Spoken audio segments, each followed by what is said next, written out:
राधे कृष्ण। देवताओं और दैत्यों द्वारा अमृत के लिए समुद्र का मंथन। अनेक रत्नों के साथ अमृत की उत्पत्ति। भगवान का मोहिनी रूप धारण करके दैत्यों के हाथ से अमृत ले लेना। उग्र सर्वा जी कहते हैं, शौनक जी, उसके बाद संपूर्ण देवता मिलकर पर्वत श्रेष्ठ मंदराचल को उखाड़ने के लिए उनके समीप गए। वह पर्वत श्वेत मेघखंडों के समान प्रतीत होने वाले गगनचुंबी शिखरों से सुशोभित था।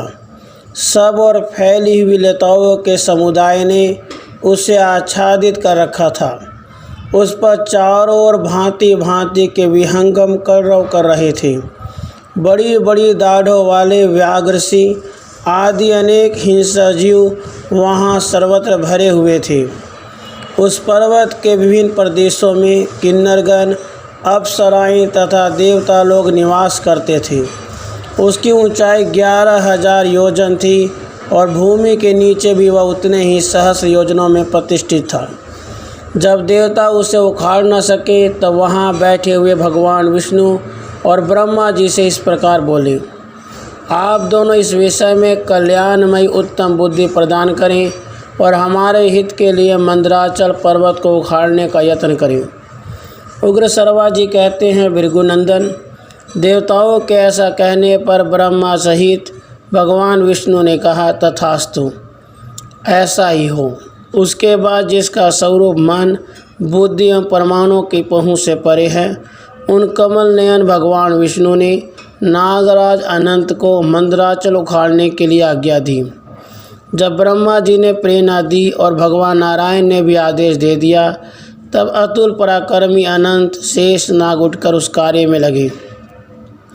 ब्रह्मन फिर तो महाबली अनंत ने जोर लगाकर गिरिराज मंदराचल को वन और वनवासी जंतुओं सहित उखाड़ लिया। तत्पश्चात देवता लोग उस पर्वत के साथ समुद्र तट पर उपस्थित हुए और समुद्र से बोले, हम अमृत के लिए तुम्हारा मंथन करेंगे। यह सुनकर जल के स्वामी समुद्र ने कहा, यदि अमृत में मेरा भी हिस्सा रहे तो मैं मंदराचल को घुमाने से जो भारी पीड़ा होगी उसे सह लूँगा। तब देवताओं और असुरों ने समुद्र की बात स्वीकार करके समुद्र तल में स्थित कच्छपराज से कहा, भगवान, आप इस मंदराचल के आधार बनिए। तब कच्छपराज जी ने तथास्तु कहकर मंदराचल के नीचे अपनी पीठ लगा दी। देवराज इंद्र ने उस पर्वत को वज्र द्वारा दबाए रखा। ब्रह्मन इस प्रकार पूर्व काल में देवताओं, दैत्यों और दानवों ने मंदराचल को मथानी वासुकी नाग को डोरी बनाकर अमृत के लिए जल निधि समुद्र को मथना आरंभ किया। उन महान असुरों ने नागराज वासुकी के मुख भाग को दृढ़तापूर्वक पकड़ रखा था और जिस ओर उसकी पूंछ थी उधर संपूर्ण देवता उसे पकड़कर खड़े थे। भगवान अनंत देव उधर ही खड़े थे जिधर भगवान नारायण थे। वे वासुकी नाग के सिर को बार बार ऊपर उठाकर झटकते थे।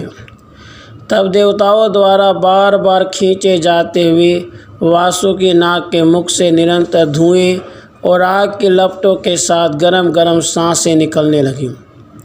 वे धूम समुदाय बिजलियों सहित मेघों की घटा बनकर परिश्रम एवं संताप से कष्ट पाने वाले देवताओं पर जल की धारा बरसाते रहते थे।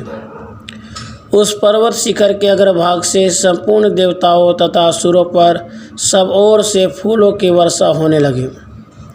देवताओं और असुरों द्वारा मंदराचल से समुद्र का मंथन होते समय वहाँ महान मेघों की गंभीर गर्जना के समान जोर जोर से शब्द होने लगा। उस समय उस महान पर्वत के द्वारा सैकड़ों जलचर जंतु पीस गए और खारे पानी के उस महासागर में विलीन हो गए। मंदराचल ने वरुणालय, समुद्र तथा पाताल तल में निवास करने वाले नाना प्रकार के प्राणियों का संहार कर डाला।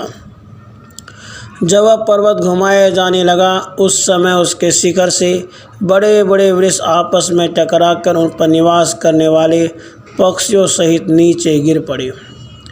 उनकी आपस की रगड़ से बार बार आग प्रकट होकर ज्वालाओं के साथ प्रज्वलित हो उठी और जैसे बिजली नीले मेघ को ढक लेती है, उसी प्रकार उसने मंदराचल को आच्छादित कर लिया। उस दावानल ने पर्वतीय गजराजों, गुफाओं से निकले हुए सिंहों, अन्य अन्य सहस्रों जंतुओं को जलाकर भस्म कर दिया। उस पर्वत पर जो नाना प्रकार के जीव रहते थे, वे सब अपने प्राणों से हाथ धो बैठे। तब देवराज इंद्र ने इधर उधर सबको जलाती हुई उस आग की मेघों को जल बरसाकर सब ओर से बुझा दिया। उसके बाद समुद्र के जल में बड़े बड़े वृक्षों के भांति भांति के गोंद तथा औषधियों के प्रचुर रस चू चू कर गिरने लगे। वृक्षों और औषधियों के अमृत तुल्य प्रभावशाली रसों के जल से तथा सूरन में मंदराचल के अनेक दिव्य प्रभावशाली मणियों से चूने वाले रस से ही देवताओं को अमृत प्राप्त होने लगा। उन उत्तम रसों के सम्मिश्रण से समुद्र का सारा जल दूध बन गया और दूध से घी बनने लगा। तब देवता लोग वहाँ बैठे हुए वरदायक ब्रह्मा जी से बोले, ब्राह्मण, भगवान नारायण के अतिरिक्त हम सभी देवता व दानव बहुत थक गए हैं, किंतु अभी तक वह अमृत प्रकट नहीं हो रहा है। इधर समुद्र का मंथन आरंभ हुए बहुत समय बीत चुका है। यह सुनकर ब्रह्मा जी ने भगवान नारायण से बात कही, सर्वव्यापी परमात्मन, इन्हें बल प्रदान कीजिए, यहाँ एकमात्र आप ही सबके आश्रय हैं। श्री विष्णु जी बोले, जो लोग इस कार्य में लगे हुए हैं उन सबको मैं बल दे रहा हूँ। सब लोग पूरी शक्ति लगाकर मंदराचल को घुमावें और इस सागर को शुद्ध कर देवें। उग्र सर्वा जी कहते हैं, सोनक जी, भगवान नारायण का वचन सुनकर देवताओं और दानवों का बल बढ़ गया। उन सब ने मिलकर पुनः वेग पूर्वक महासागर का वह जल मथना आरंभ किया और उस समस्त जल राशि को अत्यंत शुद्ध कर डाला। फिर तो उस महासागर से अनंत किरणों वाले सूर्य के समान तेजस्वी शीतल प्रकाश से युक्त श्वेतवन एवं प्रसन्न आत्मा चंद्रमा प्रकट हुआ। उसके बाद उस घृत स्वरूप जल से श्वेत वस्त्रधारिणी लक्ष्मी देवी का आविर्भाव हुआ। इसके बाद सुरा देवी और श्वेत अश्व प्रकट हुए। फिर अनंत किरणों से समुज्ज्वल दिव्य कौस्तुभमणि का उस जल से प्रादुर्भाव हुआ, जो भगवान नारायण के वक्षस्थल पर सुशोभित हुई। ब्राह्मण महामुनि, वहाँ संपूर्ण कामनाओं का फल देने वाले पारिजात वृक्ष एवं सूर्य गौ की उत्पत्ति हुई। फिर लक्ष्मी, सूरा, चंद्रमा तथा मन के समान वेगशाली उच्च सर्वा घोड़ा, ये सब सूर्य के मार्ग आकाश का आश्रय ले जहाँ देवता रहते थे उस लोक में चले गए। इसके बाद दिव्य शरीरधारी धन्वंतरी देव प्रकट हुए। वे अपने हाथ में श्वेत कलश लिए हुए थे जिसमें अमृत भरा था। यह अत्यंत अद्भुत दृश्य देखकर दानवों में अमृत के लिए कोलाहल मच गया। वे सब कहने लगे, यह मेरा है, यह मेरा है। उसके बाद श्वेत रंग के 4 दांतों से सुशोभित विशालकाय महानाग ऐरावत प्रकट हुआ, जिसे वज्रधारी इंद्र ने अपने अधिकार में कर लिया। उसके बाद अत्यंत वेग से मथने पर कालकूट महाविष उत्पन्न हुआ। वह धूमयुक्त अग्नि की भांति एकाएक संपूर्ण जगत को घेर कर जलाने लगा। उस विष की गंध सुनते ही त्रिलोकी के प्राणी मूर्छित हो गए।